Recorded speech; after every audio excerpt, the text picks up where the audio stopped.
Life is a time pass, क्या फर्क पड़ता है, कोई दिक्कत नहीं, पता नहीं, जो धारी राय सो भारी राय, nothing to do, nowhere to go, देखो सुनो मत बोलो, wherever, whenever, whatever you are, be 100% Karnataka, किसी को आओ मत कहो, किसी को जाओ मत कहो,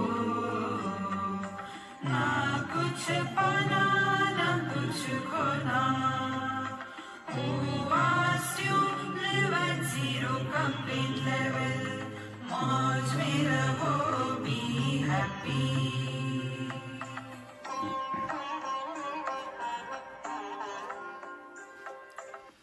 Sri Krishna, Sri Krishna, Sri Krishna, Sri Krishna.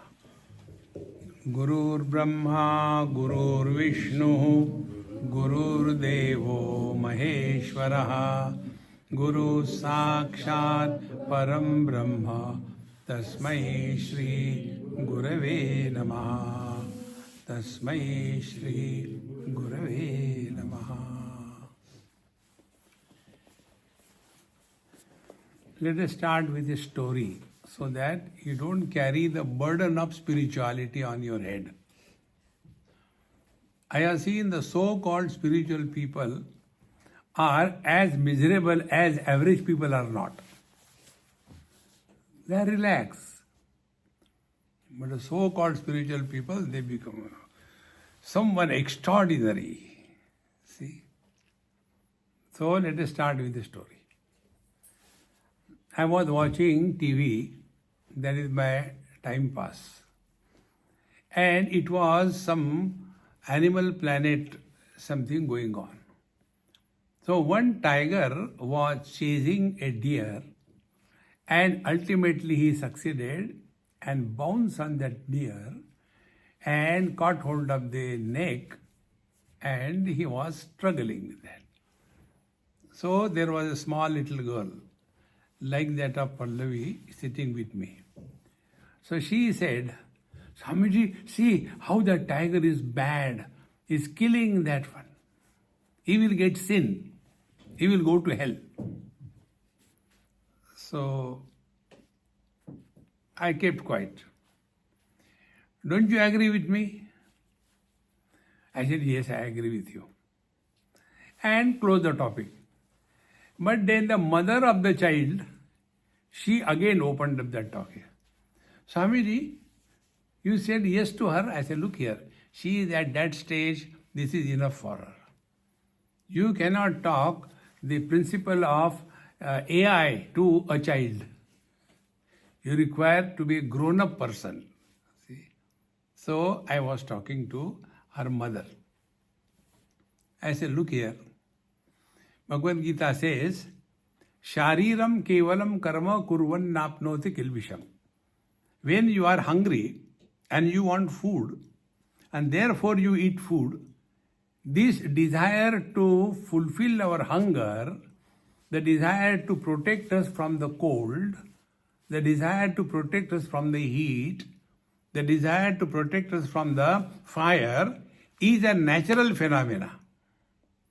In that I is not involved. See? Hunger is common for everybody. But I want only this, I don't want that. Then we are born. See, friends. So, when you take total life, it is divided in three parts. One is the lower life, what we call Tiryak Yoni, wherein all the animals, etc. come. Then the second is we are the mortals, human beings. And the third is the higher yoni, the gods. See? The other day when I was in Supermare, one old man who was listening and when we were taking tea or coffee, he asked me, I want to ask you a question. I said, ask. Why in your Hindu religion there are 33 crore gods? I said, because, do you know, if a person is poor, he has got only one jacket, one pair of shoes, one pant, is it not? Yes. If somebody is rich, he has got a number of jackets, number of pair of shoes, number of pants, is it not? What do you mean? I said, because Hindu religion is rich, it is not poor. No, tell me what is the meaning. I said, look here.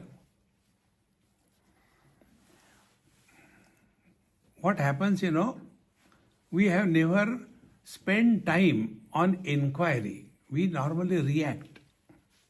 Don't react. Then I told him my common example. I said, there is one man, and he is called father with reference to his son. He is called husband with reference to wife. He is called as a son with reference to his father. So these are the three gods. Son God, husband God, and the father God. Are they three or they are one? Think. Can you separate out the husband from the father? This part is husband, this part is father. No. So what is the principle? The principle is the manyness which appears on account of some criteria is an illusion. It doesn't exist. If my father died, can I, the son, exist? No. Without father, how can we be a son? If my wife dies, I have killed my wife number of times. If my wife dies, I, the son, I, the husband, does he disappear? He can disappear if he exists.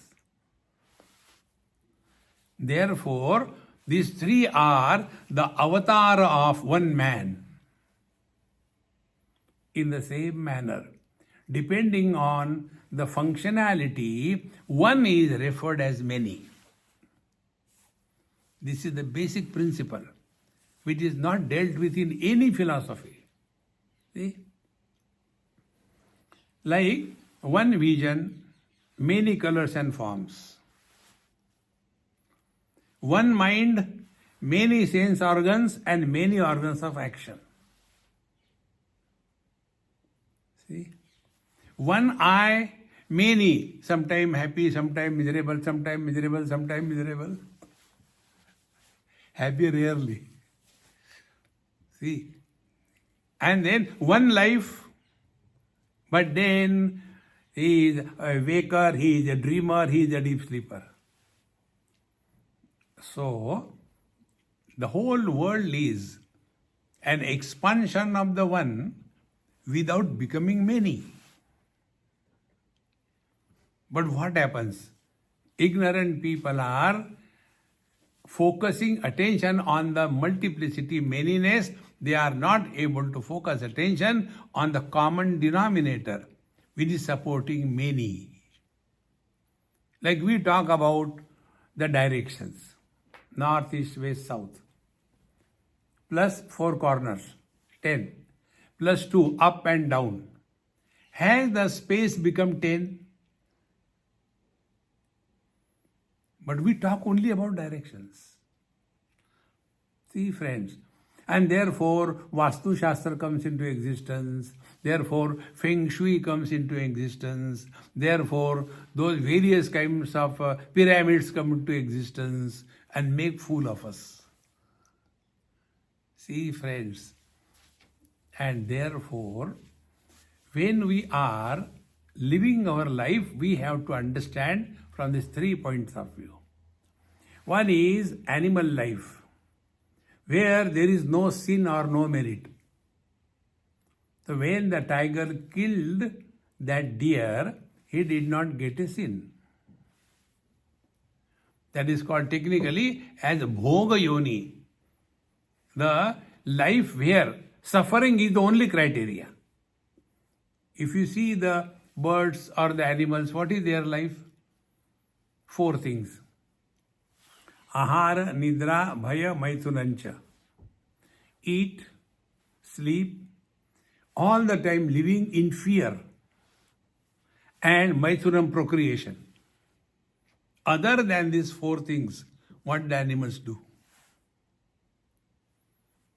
See, friends, if our life is only limited to these 4, why we should be called as human beings?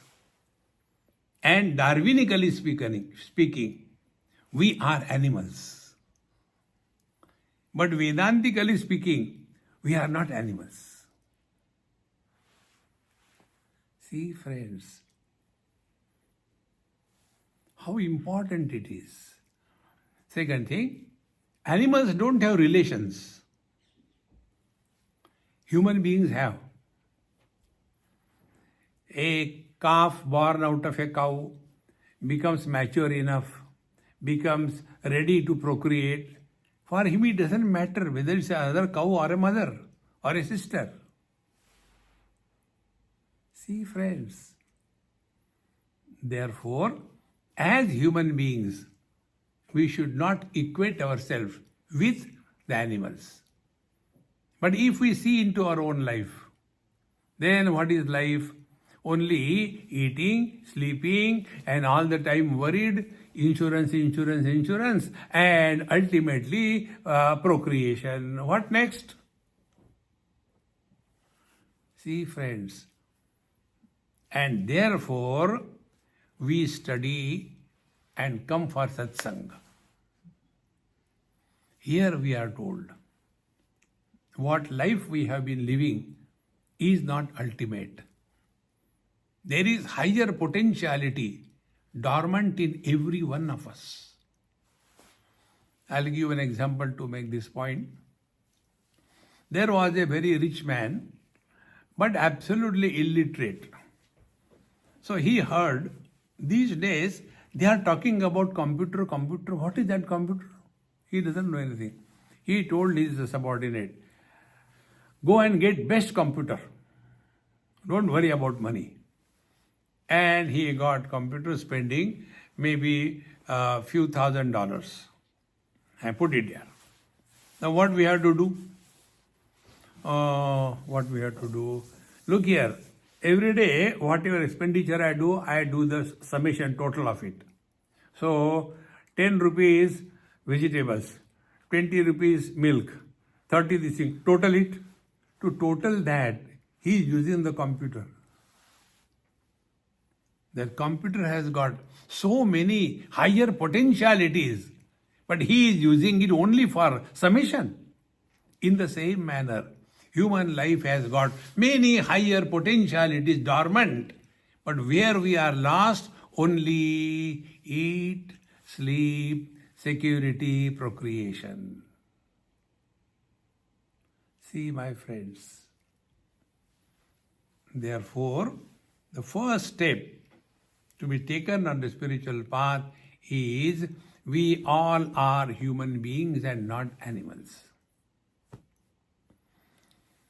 The rules of self-control are applied to the human beings, not to the animals. See? Now, I feel like doing it. You may feel like, but is it right? Who cares? See? If you go to US, there freedom has gone to such an extent that it is becoming a burden to the same society. See? You cannot call a girl, a boy, a boy. You cannot call. If you call, then you will be sued. That is a Susu society. See, for every small little thing they can sue you. Why? Because of freedom. Anybody can burn his own national flag on the road. Why? Freedom. Is this freedom or licentiousness? Human beings are supposed to have self-control. that application of self-control is called dharma. We have got 4 pursuits in our life. One is the wealth we want. Second is what for we earn so that we can indulge. So the second pursuit is indulgence. I am getting bored here in Netherlands. Let me go to USA. And what we do, go in there. After a few days, I am getting bored. Let's go back to Netherlands. So we are constantly earning money and indulging. See? So, artha, calm. And if we do not have self-control over earning money and indulgence, it can lead to animalistic life. See? Indulgence can be to any extent. There is no limit to that. See? Similarly, earning. If we do not have self-control over earning, then all the corruptions and accumulation of wealth to any extent is a natural thing we see in the world. And therefore, human beings are those who have self-control. How I earn? Do I follow the righteous way or I do the wrong ways?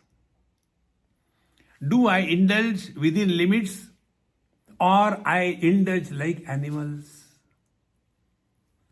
This is the third principle called dharma. So if we are human beings, we have to lead a life of dharma. See, friends. And when these 3 things are practiced, what will happen is only most important thing which for every one of us. And that is, in old age, most of the human beings suffer from 2 big problems. One is the guilt of wrong commissions when we were young. And second, the guilt of right omissions when we were young. What should have been done, that was not done when we were young. What should not have been done, that was done when we were young. And in the old age, we have to live 24 hours a day, all alone. Frustration, depression, drinks, drugs. Do we call it as a life of a dignified human being? See, friends. And therefore, dharma tells us self-control. We have a right to drive a car on the road. We have got a freedom. But if I drive the car the way I want, see, friends, so freedom must be a guarded freedom. See, if I am here in Netherlands, I must drive the car according to the local traffic rules. But no, I am from Britain. I will not drive. I will drive. No, then you go back to Britain. See, friends, in the same manner, as a human being, we must have self-control. We have freedom, but guarded freedom, self-control. And this is what is missing in the so-called developed societies. There is no self-control. See, friends. Then such a society get totally disorganized, frustration. And therefore, when we study Gita, Gita tells us this point. When Arjun was on the battlefield, he was arguing that how it is wrong to fight the war. See? Then Bhagwan Sri Krishna tells him, look here, whatever is your duty, you have to do it, whether you like or you don't like. life must be duty oriented and not desire oriented.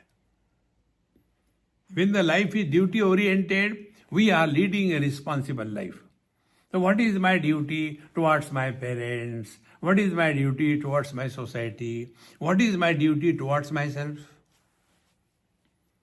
So if I follow my duty properly towards my parents, then old people homes are not required. Because the children are taking care of the parents. See, if we follow our duties properly, then the children will not become orphans. Parents are taking care of children, care of their children. If we are fulfilling our duty towards society, it will be a responsible, organized society. And this cannot be imposed from outside. Friends, all of you have come here on your own choice. If you do anything by your own choice, you will never suffer. But if you are pulled under compulsion and told, then you will suffer. Like,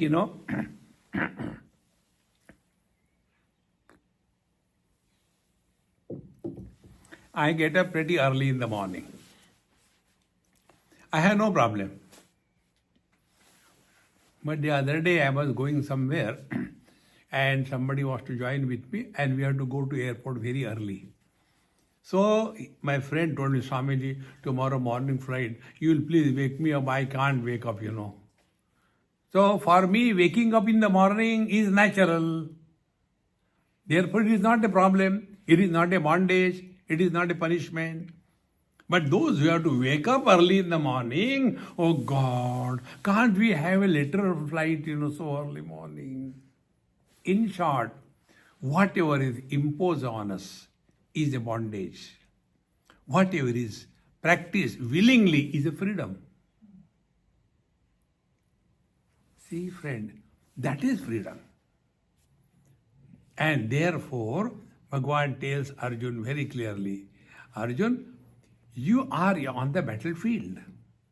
So remember, what are you at this given period of time? Our Mahamantra tells, wherever, whenever, whatever you are, be 100%. Where are we now? We are in the Satsang. When? During the Satsanga. What we should be? Satsangi. But instead of that, if we remember something of the past, or if we remember, I think I have locked my car or not, whether it's open, then you are shunting between here and near your car. And as a result, you will not be available fully. See, friends, this is what happens because we have not practiced this in life. And for that, this is the mantra. To practice this mantra, what we have to do. See, these are very simple things, friends. What Bhagavan says in Gita in a different way. We normally go back in the past every now and then. Try this thing. Don't talk about your past. Don't ask anybody about their past.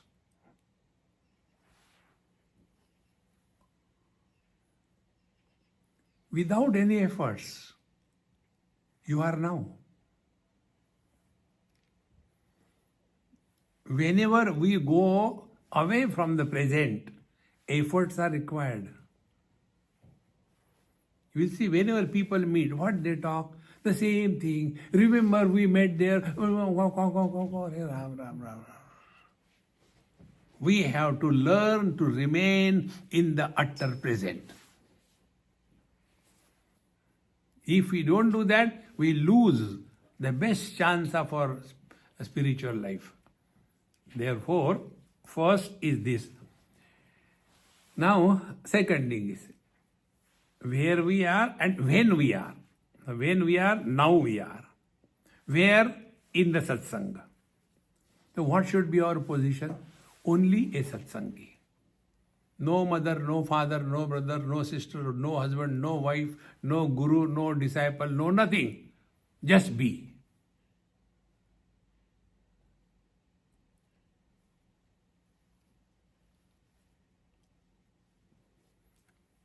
This ability to just be is the most efficient tool to apply in every department of our life.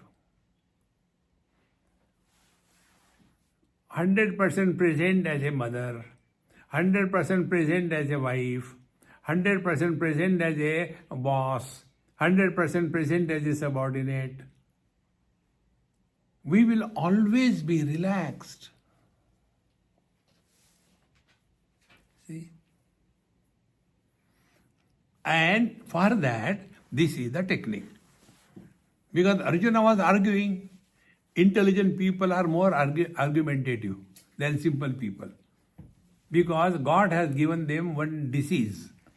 The name of the disease is why. For everything they have why? Because the sky is too high. See, drop that why. 2 words if you drop from your vocabulary, you will be happiest. One is why, second is how. On this you will ask a question, but why? And then how? If we have to write our biography in 2 lines, what is that? We are whiling our life by howling at the life. Why? No meaning to that. See, my friends, therefore, when we are thus training ourselves to remain in the present. Now, what was Arjuna's condition? He started, if this war happens, so many people will die. Naturally, on the war front, it's not a maternity ward. People will die. What is great about it? See? And then he goes on imagining, if so many soldiers will die on the battlefield, then only ladies will be left in the society.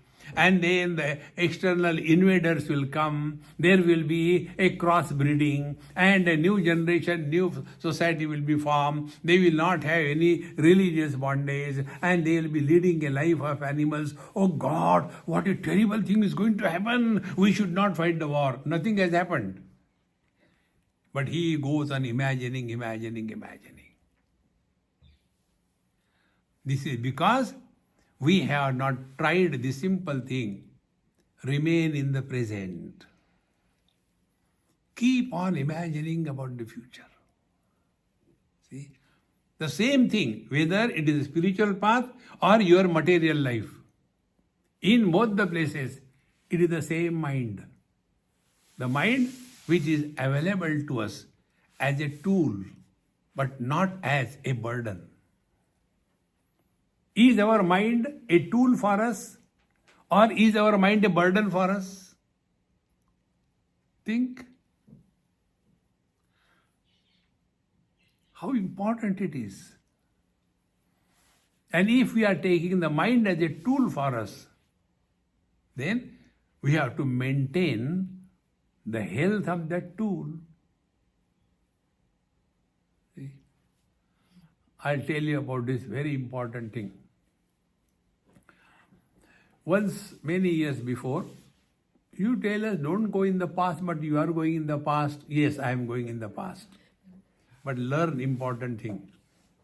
Whenever you learn from your experiences, it is not a memory. It is a wisdom. Differentiate between memory and wisdom. Somebody has hurt me and therefore I was very miserable. Then it will have an impression on our mind, and whenever I will see that person, I will immediately react. I will teach you a lesson. But if I have learned, learning leads to wisdom. For example, in our childhood, sometimes we have touched the fire. We have learned. Therefore, do we have hatred for the fire? Do we have liking for the fire? No. Because we have learned that fire is a thing which burns. And therefore, we start thinking how to utilize the burning power of the fire to our benefit. Therefore, what I am telling you, old stories, is not that they are real, but they teach us something. And when you learn from any experience of your life, with every additional experience, you grow wise. And if you don't learn from your experiences, you grow old and otherwise. Old, otherwise people are constantly complaining, seeking attention, demanding recognition, want a special status. And then they have complained. These days the children don't respect the elders. Now tell me, what is our contribution that our age is grown? You are a doctorate. Yes, because you have studied. Very good. So, as a doctor, you will be respected. But your age is now 85, you not out. What is your contribution? It is the poor earth running around the sun, and your age is growing. And that is I. See, friends, therefore, we have to learn from every single experience of our life. So what I learned for this, I was in Lucknow in India, and like me, my friend is also very lazy. But I get up early in the morning, that is pakka. And he was always lazy. It was winter also. So, as usual, I got up in the morning, finished my prayers and everything. And it was about 9 o'clock. Nice sun came. So I was sitting in the sun having a cup of tea. Now my friend was still sleeping below a quilt. That time the barber came. Those days the people never used to shave with themselves. With the barber will come. So he came. And afterwards he said to my friend, "Sir, I have come." He said, "Okay." He just removed his head out of the quilt and continued sleeping. So the barber did the whitewash. And the shaving was going on. So in between, what the barber will do, he will take his razor on a stone and again apply. 5, 6, 10 times. And afterwards, there was a leather belt on a wall hanging. So he will take the leather belt, again do like this thing. After every cut, he will do this thing. Then I asked him, "How many times will you sharpen?" "Finish quickly." He stopped. He asked me, "Have you ever shaved in your life?" I said, "No." "You will not understand." I said, "Then make me understand." He said, "He gave the highest wisdom to me. Therefore I told you, you are all my guru. I learned from every one of you." That barber was my guru. He taught me this. He said, sharpness required for cutting a tree and sharpness required for shaving has a different intensity and quality. Sharpness required for cheating the people, amassing the wealth in the wrong way, destroying somebody is different. And sharpness required for knowing your divinity, that sharpness is different. Both the places, instrument is the same, the mind. With the mind we come in contact with the world. With the same mind we start inquiry. See, friends, how important it is. And that sharpness can come only if we are regular in having self-control as our most important spiritual practice. It is for this purpose Patanjali Maharshi has given Yama Niyama, first two things. But most of the students or those who are practicing yoga, they bypass this too. They go directly to the asana. And what is asana? Twisting the body, not straightening the mind. See, friends, therefore, this point is brought out by Bhagwan Krishna in this simple way. Arjun, you are a human being, whether you want or you don't want. You have to lead a responsible life. And responsible life is whatever is your duty, you have to complete it without complaining. When we do our duty with complaining, we suffer. When we do our duty cheerfully and happily, we celebrate. See? And while doing our duties, what should be our practice so that we can mind our mind, we can take care of our mind. And for this, Bhagavan Krishna, first of all, gives him a common sense approach to life. What is the common sense? Which is most uncommon? There is common sense. So the teacher says, Arjun, you are crying that people will be killed in this war. Now, common sense is anybody who is born has to die. In Mahabharata there is a story. It is said in that story that Yudhishthir was asked a question by one yaksha, what is the most wonderful thing in the world? We talk about the 7 wonders of the world, useless things. The real wonder of the world is what? Tell. Yudhishthir tells. We go to the cremation ground or to the burial ground. We cremate or bury the dead bodies, but we start thinking we are going to live eternally. Can there be a lesser wonder than this? See, friends, in the same manner, we should be very clear, and you'll see that we suffer never because of death. We suffer because of the fear of death. Imagine, I die right now here. Nothing will happen to me. I am relaxed. Sus will suffer. Now what to do with this fellow?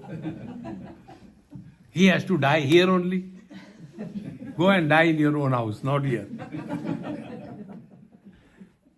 See, friends, we don't suffer because of death. We suffer because of fear of death. And that fear can go only by this wisdom. Anything which begins has an end.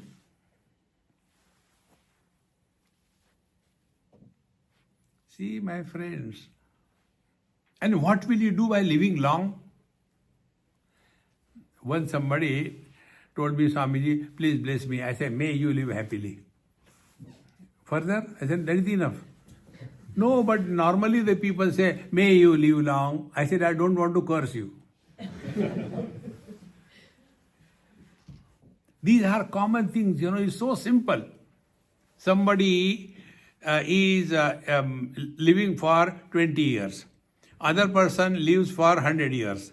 Third person lives for 500 years. Fourth person lives for 1000 years. 4 categories. All of them have childhood the same length. Is it that a person who lives for 1000 years, his childhood is for 500 years? Only 4, 5, 6, 10 years. That's it. Afterwards, we carry the burden of this age on ourselves. In one hospital, they invited me to inaugurate a geriatric department, and I don't know anything in your medical or any science. So he called me, I went there. Now we have to pretend we know everything, because I know nothing actually. And I went and sat there seriously. And then I found from the people what they were talking, what is that geriatric department. So some American Indian doctors were invited to give the lecture on geriatric department. So I was sitting and watching. He started a PowerPoint. Do you know who started a PowerPoint? Who have empty head and nothing understood. Therefore, they put it there, they read it, the audience also reads that, oh, very good, very good. Completely empty. So the first PowerPoint, this is my house. I thought geriatric means it's the house department. Then second slide came. This is my dog. Oh, geriatric means dog department, not house department. Maybe house of the dog or dog of the house. I was thinking. Then the third. This is my wife. Oh, in the sequence of preference.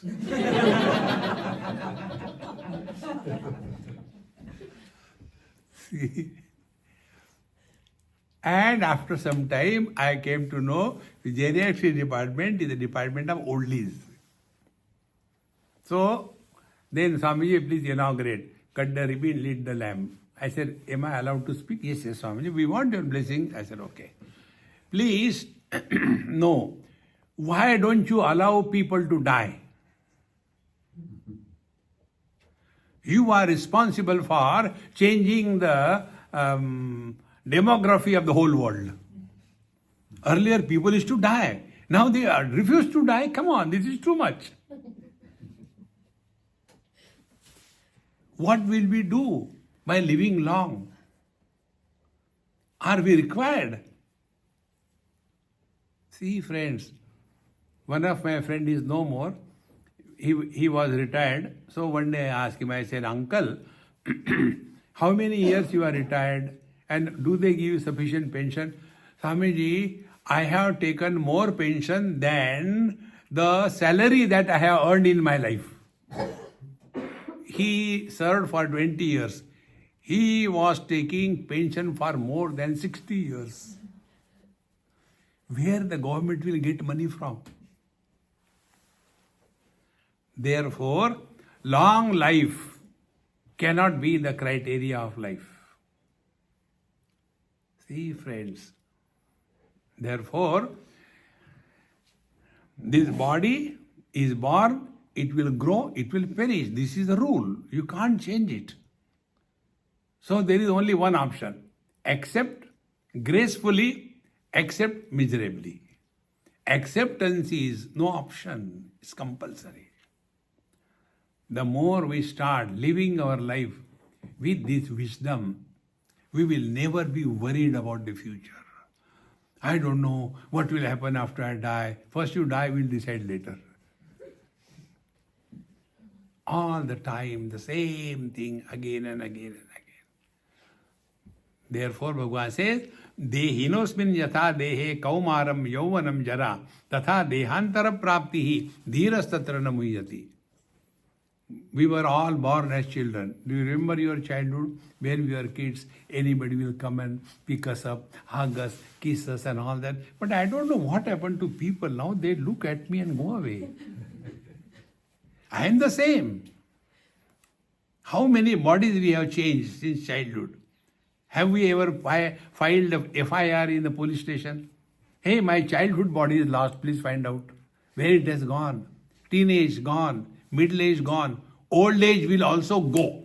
No, Swamiji, don't say like that. No. Friends, this all happens not to the body. This happens to the mind. Body never suffers.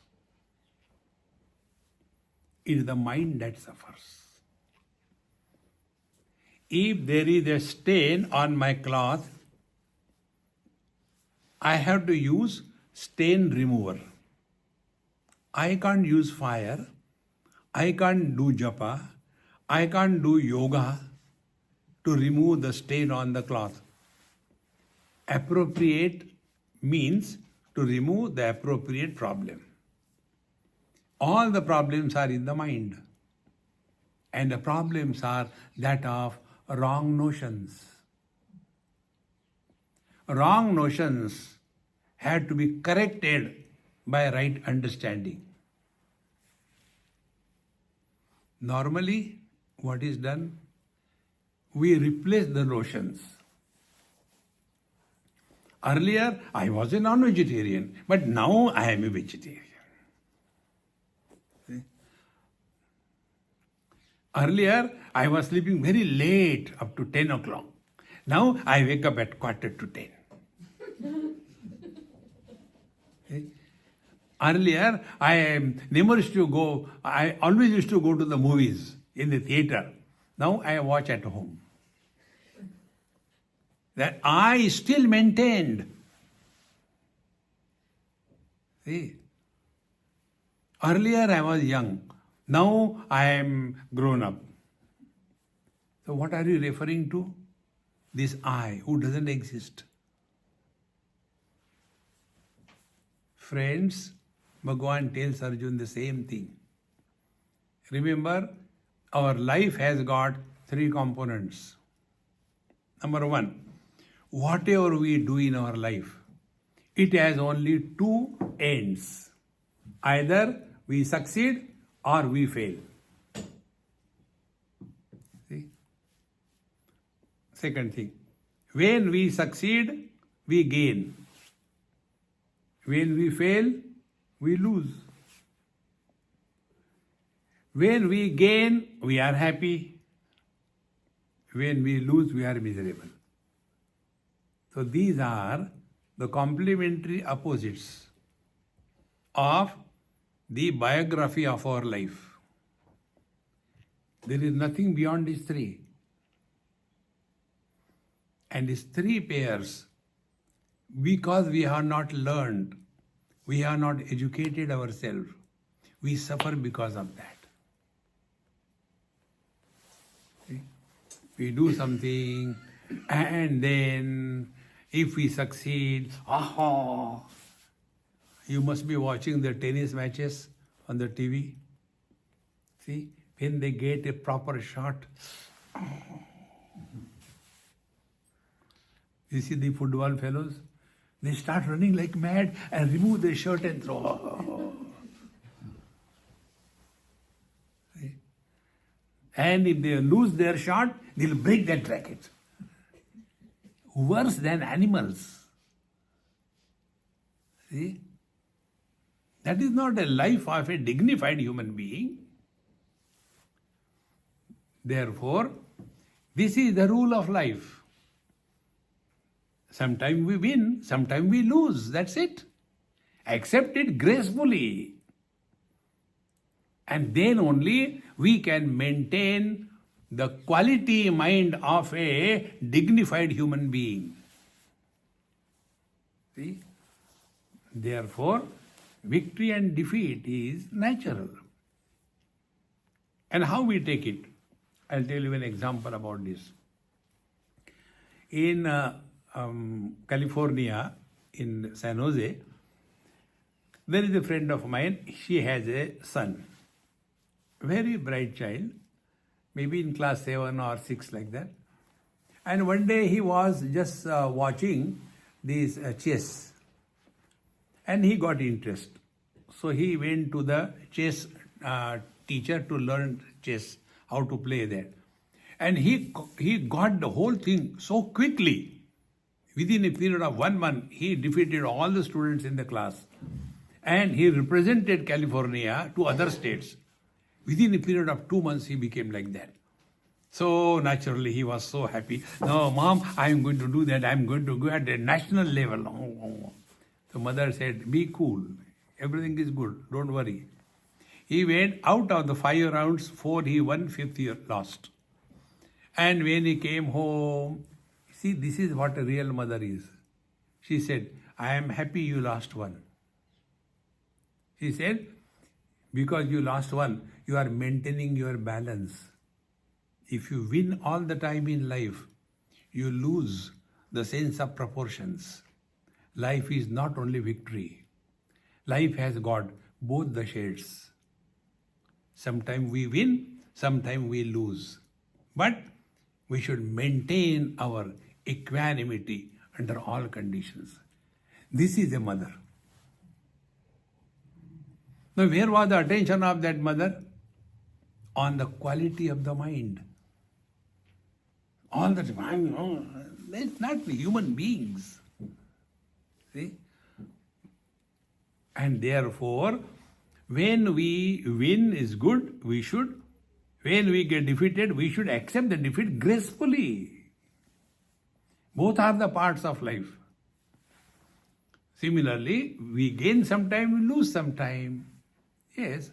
And sometimes there is joy, sometimes sorrows. Meaning what? When we are leading our life, our attention should be on the quality of our mind which is left behind after any activity in life. Before we do something, mind must be equanimous and inspired. Inspiration is different from excitement. Recognize these subtle differences. An inspired person is cool, self-confident, and utterly in present. See? So before we take up anything in life, our mind must be equanimous. When the job is being done, the mind should not lose its cool. And after the job is over, there is no arrogance of success or no guilt of failure. The quality of the mind is the most valuable commodity in our life.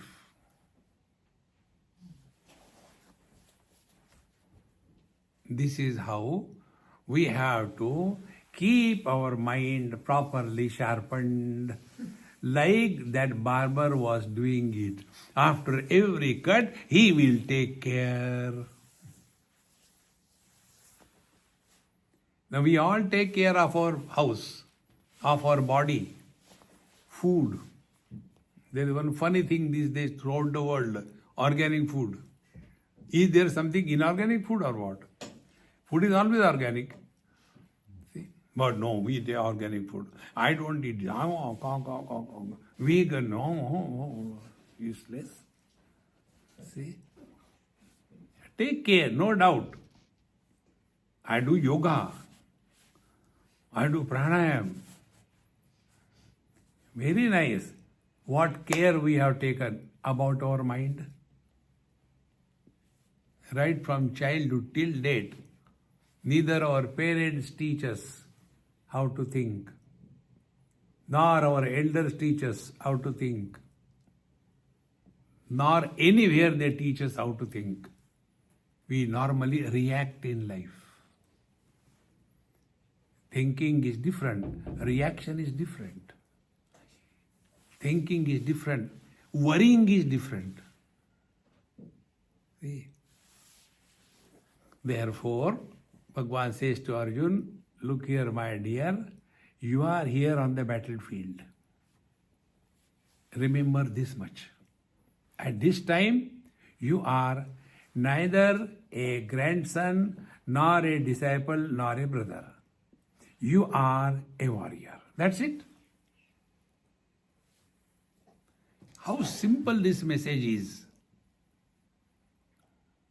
Can there be anything better than this? See? And the best part, how to achieve that. See? Again, Bhagavan tells how to achieve this equanimity under all conditions.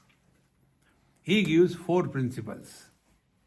First principle, whatever is our obligatory duty towards anybody in relation to us, who are relation to us, our relations, our society, and ourselves.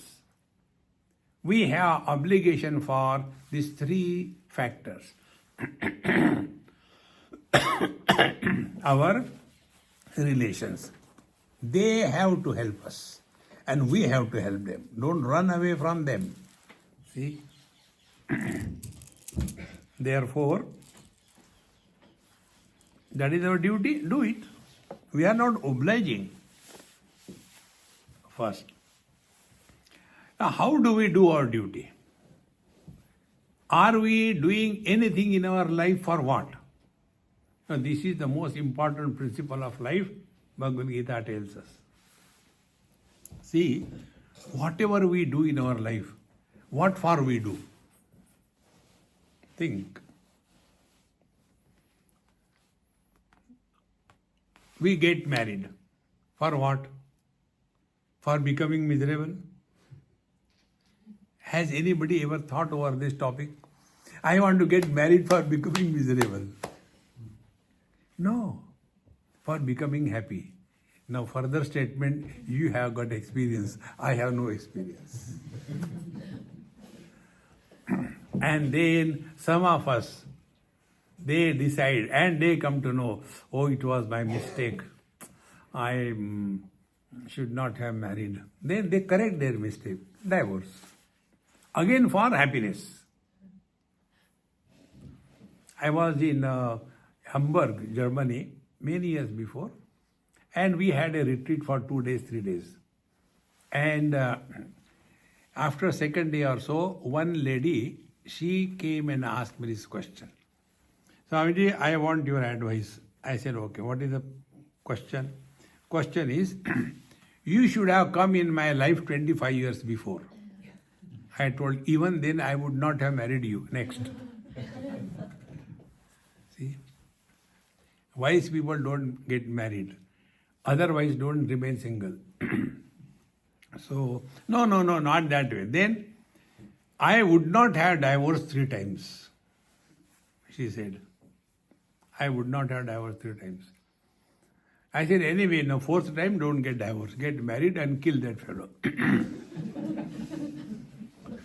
Then,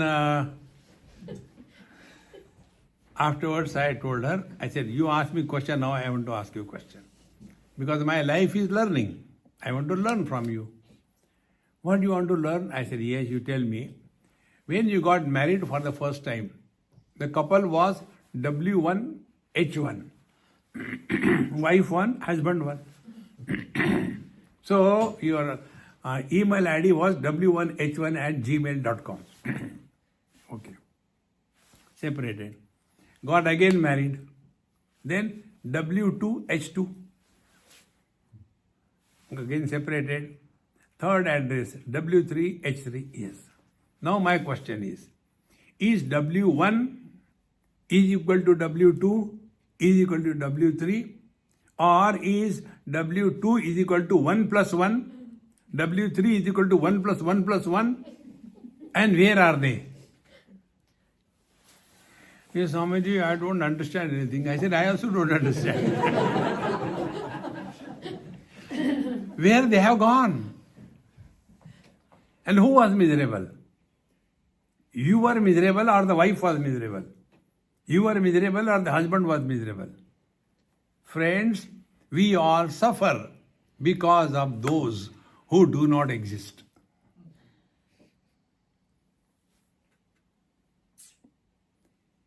Now, where is all this happening?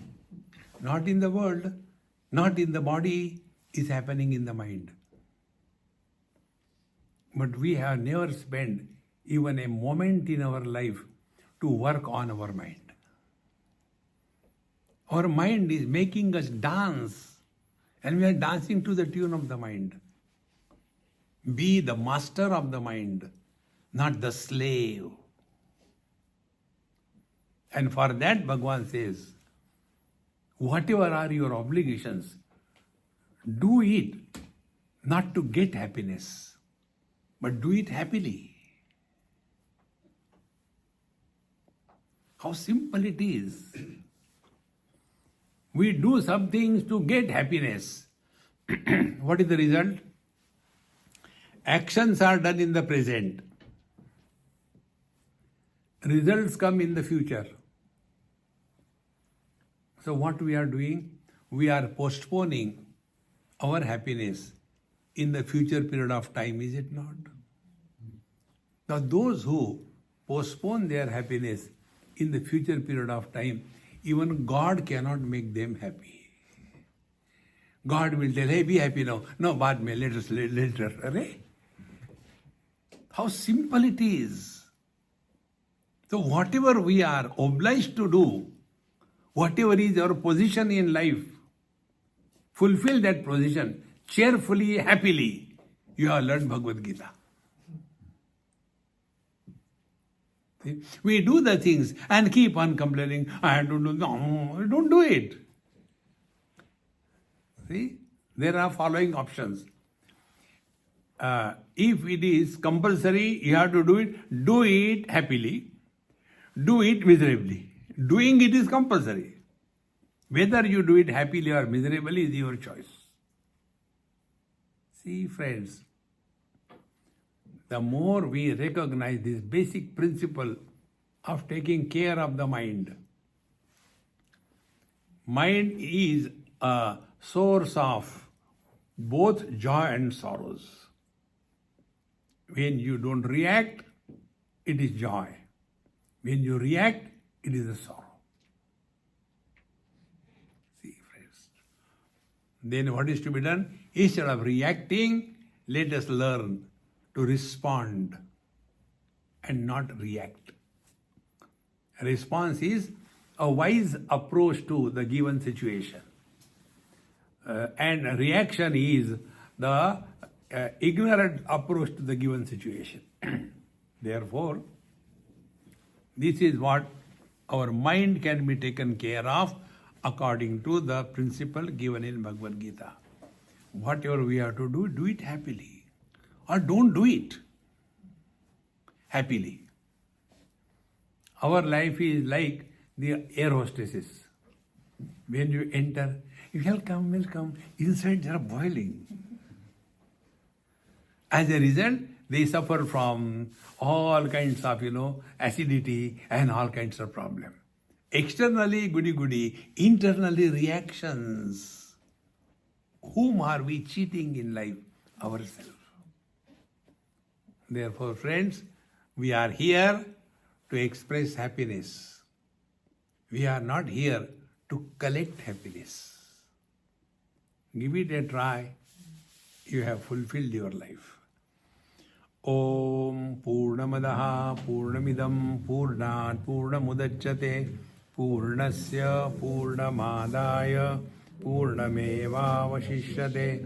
Om Shanti Shanti Shanti. Harihi Om. Shri Gurubhyo Namaha. Harihi Om.